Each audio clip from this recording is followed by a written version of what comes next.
बिहार का चुनाव करीब आते ही बिहार के सभी गायक गायिकाओं को विधायक बनने की तलब लगने लगी है। सबको टिकट चाहिए।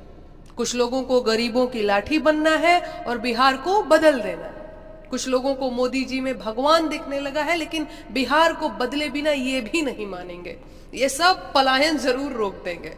वाह भाई वाह। बिहार पिछले तमाम सालों से अपराध और भ्रष्टाचार में डूबा हुआ है। हर साल जहरीली शराब से मौतें होनी तय है। रोजगार मांगने पर छात्र जानवरों की तरफ पीटे जाते हैं। एग्जाम होने के बाद पेपर आउट होने की खबर आना दस्तूर सा बन गया है। मरीज अस्पतालों के बाहर लाइन में मर जाते हैं और दुर्भाग्य प्रबल हुआ तो अस्पताल का मुंह देखे बिना ही स्वर्ग सिधार जाते हैं। बाकी पुल तो खैर गिरते ही रहते हैं। लेकिन इन तमाम अवसरवादी महत्वाकांक्षी गायकों और गायिकाओं ने कभी भी बिहार के इन बेहद जरूरी मुद्दों पर अपनी जुबान नहीं खोली। यहां तक तो गनीमत है, नहीं बोले होंगे भाई।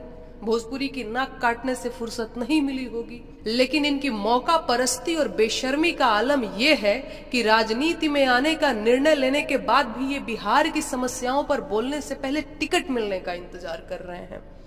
क्या ये तमाम भैया जी और दीदी जी लोग बिना टिकट मिले बिहार की समस्याओं पर बात नहीं करेंगे, या अभी पार्टी के एजेंडे के मुताबिक समस्याओं का चयन करेंगे? इन्हें बेरोजगारी और पलायन नहीं दिख रहा है, या लाठी खाते विद्यार्थी नहीं दिख रहे हैं?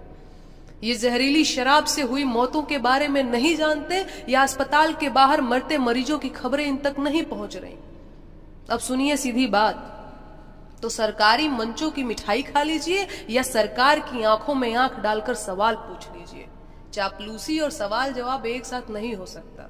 जनता गरीब है, बदहाल है, लेकिन मूर्ख नहीं है। उसे आपकी सेवा भावना का भी खूब आभास है और आपकी महत्वाकांक्षा भी उसे बाकायदा मालूम है। आम जनता का मसीहा बनने की इतनी तलब है तो पहले जमीन पर उनकी लड़ाई लड़िए, जनता के असली सिपाही बनिए, सरकार से सवाल पूछिए, दमन झेलिए, मुकदमे झेलिए, वरना जनता खूब समझ रही है कि आपको उनकी इतनी सेवा क्यों करनी है। बाकी स्वास्थ्य मेरा ठीक नहीं है, इसीलिए मैं ज्यादा बोल नहीं पा रही हूँ। शायद आवाज में भी कुछ ऐसे आप लोगों को समझ में आ रहा होगा, लेकिन मैं मिलती रहूंगी, ऐसे प्रयास करूंगी मैं।